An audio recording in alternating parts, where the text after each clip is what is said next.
Nah, jadi untuk pelaksanaan haji sendiri itu ada 3 macam. Yang pertama itu haji tamattu, yang kedua itu haji ifrad, yang ketiga itu haji qiran. Nah, untuk haji tamattu tersendiri, kita itu datang dari sebelum waktu pelaksanaan haji. Di situ kita melakukan umrah terlebih dahulu. Saat kita melakukan haji tamattu ini, kita harus membayar dam, yaitu menyembelih seekor kambing. Nah, itu yang selanjutnya yaitu haji ifrad. Haji ifrad itu kita di sini menyendirikan dari rukun haji. Jadi kita di sini cuma hanya melaksanakan hajinya saja, tanpa ada pelaksanaan umroh. Nah, kenapa orang Indonesia lebih banyak memilih dari haji tamattu haji tamattu daripada haji ifrad? Karena haji tamattu itu kita di situ ada kemurahan, yaitu kita itu setelah melakukan kegiatan haji kita boleh kembali berpakaian bebas. Sementara haji ifrad di situ kita harus menggunakan kain ihram selama waktu pelaksanaan haji, dan itu dirasa berat bagi jamaah haji Indonesia karena kita sudah melakukan perjalanan dari jarak jauh, kita tidak bisa memakai pakaian sama sekali. Kan untuk melakukan ihram kan kita tidak boleh memakai pakaian sama sekali untuk laki-laki. Nah, yang ketiga yaitu haji qiran. Haji qiran tersendiri itu kita melakukan haji dan umrah dalam satu waktu pelaksanaan atau secara berbarengan. Nah, sama dengan haji tamattu, haji qiran ini kita wajib membayar dam, yaitu menyembelih seekor kambing. Ya, jadi itu saja. Terima kasih warahmatullahi wabarakatuh. Selamat datang di Museum Haji dan Umroh. Di sini saya akan menjelaskan rukun haji sebelum kita melakukan perjalanan. Syarat dari rukun haji, syarat dari haji itu yang pertama itu dia itu harus berislam. Yang kedua dia itu harus balik. Yang ketiga dia itu berakal. Yang keempat dia itu harus merdeka, bukan budak. Dan yang nomor 5 dia itu harus mampu secara ekonomi, jasmani dan lain-lain. Lalu di sini kita akan menjelaskan tentang haji ifrad. Jadi cuma melakukan rukun dan wajib hajinya saja. Dan untuk yang pertama di sini kita saat melakukan haji akan melakukan miqat terlebih dahulu. Baik, di sini saya akan menjelaskan tentang miqat dan ihram. Nah, miqat ini adalah batas atau tempat dimulainya para jamaah haji ini untuk berihram sekaligus melakukan niat.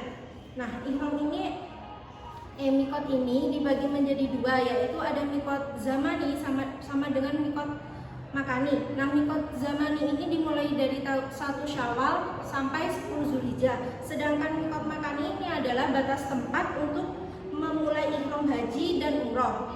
Kemudian ihram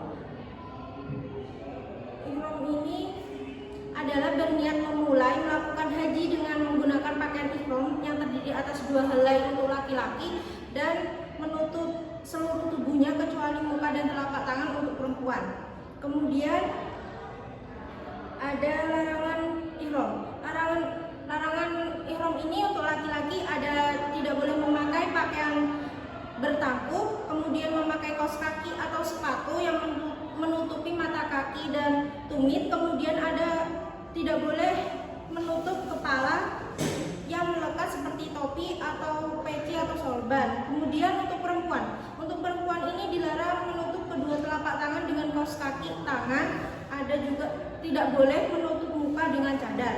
Nah, kemudian hal yang tidak boleh dilakukan ketika ihram, yang pertama membunuh binatang, kemudian mandi, menyikat gigi, berbekam atau memakai minyak angin, memakai kacamata, jam tangan, cincin, ikat pinggang, itu tidak boleh. Kemudian ada juga dilarang berenang di bawah payung, mobil atau tenda, juga pohon. Kemudian membuka tangan dan kaki bagi wanita ketika berwudu di tempat wudhu perempuan, mencuci dan menggantikan ihram, menggaruk kepala dan badan, menyembelih binatang ternak yang jinak dan binatang buruan laut, dan kemudian tidak boleh memakai perhiasan bagi wanita. Akan berwukuf wukuf di Arafah. Wukuf di Arafah ini dimulai pada tanggal 9 Dzulhijjah, namun jamaah haji itu mulai datang pada tanggal 8 Dzulhijjah. Nah, dimulainya wukuf ini dimulai pada saat matahari tergelincir, yaitu pada setelah duhur. Setelah duhur itu kita akan melaksanakan rangkaian wukuf di Arafah, yaitu yang pertama mendengarkan khutbah wukuf, yang kedua melaksanakan salat jamaah duhur dan dijamak dengan asar. Setelah itu, setelah melaksanakan salat berjamaah, kita memperbanyak membaca talbiyah, memperbanyak zikir, membaca Al-Quran. Itu boleh secara berjamaah ataupun secara sendiri-sendiri. Berakhirnya wukuf di Arafah ini ditandai dengan pada salat maghrib. Setelah salat maghrib itu, para jamaah haji akan berpindah menaiki kendaraan bis, yaitu untuk mabit di Musdalifah. Pada pelaksanaan mabit di Musdalifah ini dilaksanakan pada malam 10 Dzulhijjah, yaitu setelah salat maghrib sampai terbitnya fajar, yaitu atau sebelum subuh. Jadi setelah subuh nanti akan mabit di Mina. Berapa lama mabit di Musdalifah ini? Hanya sesaat, yaitu hingga masuk tengah malam itu sudah dihitung termasuk mabit di Musdalifah. Nah, amalan-amalan yang dianjurkan dibaca pada saat mabit di Musdalifah ini memperbanyak talbiyah, membaca Al-Quran, memperbanyak zikir, dan lebih mendekatkan diri kepada Allah. Pada saat mabit di Musdalifah ini disunahkan atau dianjurkan untuk kita mengambil kerikil sebanyak 7 butir dengan tujuan nanti agar kerikil itu bisa digunakan pada saat pelemparan jumroh. Nah, pada mabit di Musdalifah ini terdapat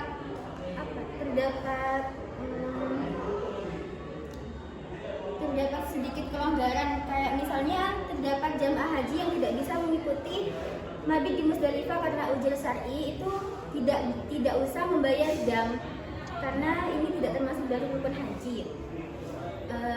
Lalu ketika melaksanakan mabit di Musdalifah ini sama, yaitu hendaknya kita memperbanyak membaca talbiyah, memperbanyak membaca Al-Quran, membaca zikir, dan lebih mendekatkan diri kepada Allah.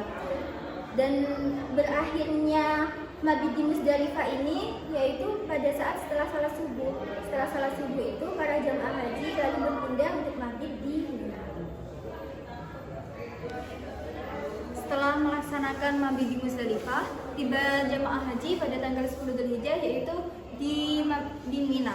Nah, pada saat di Mina ini jamaah haji menunggu proses melontar jumroh pada tanggal 10 Dzulhijjah. Nah, di saat menunggu proses melontar jumroh tersebut, dianjurkan jamaah haji melakukan sunnah-sunnah, yaitu memperbanyak bacaan talbiyah, kemudian berzikir, membaca Al-Quran, dan lain sebagainya. Nah, setelah tiba waktu melontar jumroh, jamaah haji melontar jumroh pada tanggal 10 Dzulhijjah dengan sebanyak 7 kali. Nah, kemudian setelah tiba hari tasyrik, jamaah haji ini melaksanakan 3 jumroh, yaitu jumroh sugro, jumroh wusta, dan jumroh kubro. Nah, secara bersamaan, artinya pada tanggal 11 Dzulhijjah, jamaah haji ini melaksanakan 3 jumroh tersebut, kemudian kembali ke Mina untuk menunggu hari tasyrik pada tanggal 12 Dzulhijjah. Setelah tanggal 12 Dzulhijjah, jamaah haji melaksanakan 3 jumroh kembali yaitu jumroh wusta, sugro, wusta, dan kubro. Kemudian kembali lagi ke Mina. Setelah kembali ke Mina pada tanggal 13 Dzulhijjah melaksanakan 3 jumroh lagi, yaitu jumroh wusta, sugro, dan kubro. Setelah melakukan lempar jumroh, jamaah haji melakukan tawaf. Nah, tawaf sendiri dilakukan di tawaf itu mengelilingi Ka'bah sebanyak 7 kali, dan Ka'bah itu berada di sisi kiri kita. Jadi kita berjalan berputar ke kanan searah jarum jam. Kemudian untuk dimulainya tawaf sendiri itu dimulai di Hajar Aswad dan berakhir di Hajar Aswad juga. Nah, untuk syarat dari tawaf sendiri yaitu yang pertama suci dari hadas dan najis tentunya, terus kemudian menutup aurat, berada di Masjidil Haram, tidak bisa dilakukan di luar Masjidil Haram. meskipun tingginya melebihi Ka'bah, tetapi jika masih berada di Masjidil Haram itu masih terhitung tawaf. Dan kemudian memulai dari Hajar Aswad tadi, terus kemudian di luar Ka'bah. Kalau di dalam Ka'bah itu tidak boleh. Nah, Hijr Ismail itu masih masuk dari bagian Ka'bah. Jadi harus melewati bagian luar Hijr Ismail. Kemudian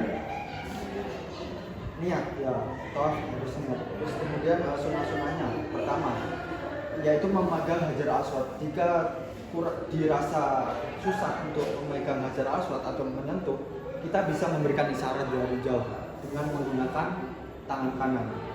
Terus kemudian untuk yang laki-laki mendekati Ka'bah. Kalau memungkinkan, kalau yang perempuan kalau tidak bisa ya lebih baik ditunda-tunda. Terus kemudian setelah melakukan tawaf kita beralih di sa'i. Nah, sa'i sendiri itu ada dua spot ya. Yang pertama Safa dan Marwah. Sa'i itu dilakukan setelah melakukan tawaf. Nah, sa'i itu diawali mulai dari Bukit Safa kemudian ke Bukit Marwah itu selama sebanyak 7 kali. Jarak antara Bukit Safa dan Marwah itu 400 meter. Jika di total kita melakukan sa'i itu jaraknya 3 km untuk melakukan ibadah sa'i tersebut. Kemudian setelah melakukan sa'i kita beralih ke tahallul. Sa'i kita tahallul adalah keadaan seseorang yang telah diperbolehkan atau dihalalkan, yang perbuatannya dihalalkan melakukan perbuatan yang sebelumnya dilarang selama berihram. Tahallul ditandai dengan mencukur rambut. Bagi yang laki-laki mencukur rambut atau menjulur. Bagi yang perempuan minimal 3 helai rambut. Dan bagi yang gak ada rambutnya cukup menempelkan gunting di kepala sebagai isyarat tahallul. Setelah melakukan tahallul kita kembali lagi ke sini. Setelah tahallul kita melakukan tawaf wada. Tawaf wada juga disebut dengan tawaf perpisahan yang hukumnya wajib dilakukan oleh jamaah haji sebelum meninggalkan tanah suci untuk kembali ke negaranya masing-masing. Tawaf wada ini juga disebut sebagai penghormatan terhadap Baitullah.